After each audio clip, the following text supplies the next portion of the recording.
Hello YouTube, in this video I am going to tell you how you can actually assign the border to your MS Word. Let's start with the tutorial.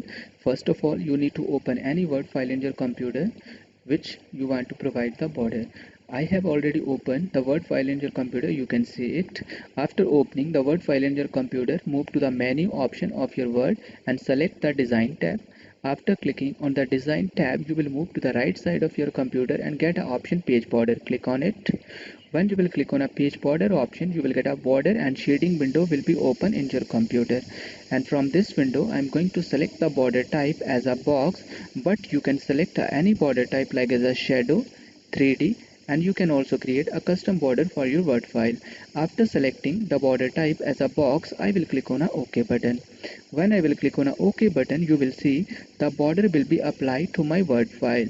When I'm going and moving and scrolling to the downward direction, you can see the border has been applied to the every page of my Word file.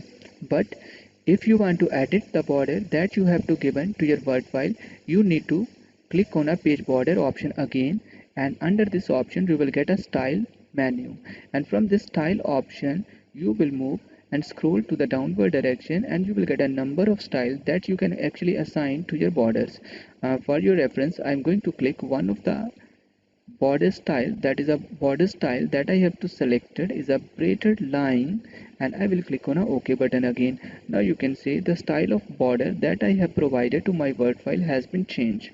I hope so you understand how to provide the border to your Word file with the help of MS Word. Thank you everyone. If you like the video, subscribe the channel.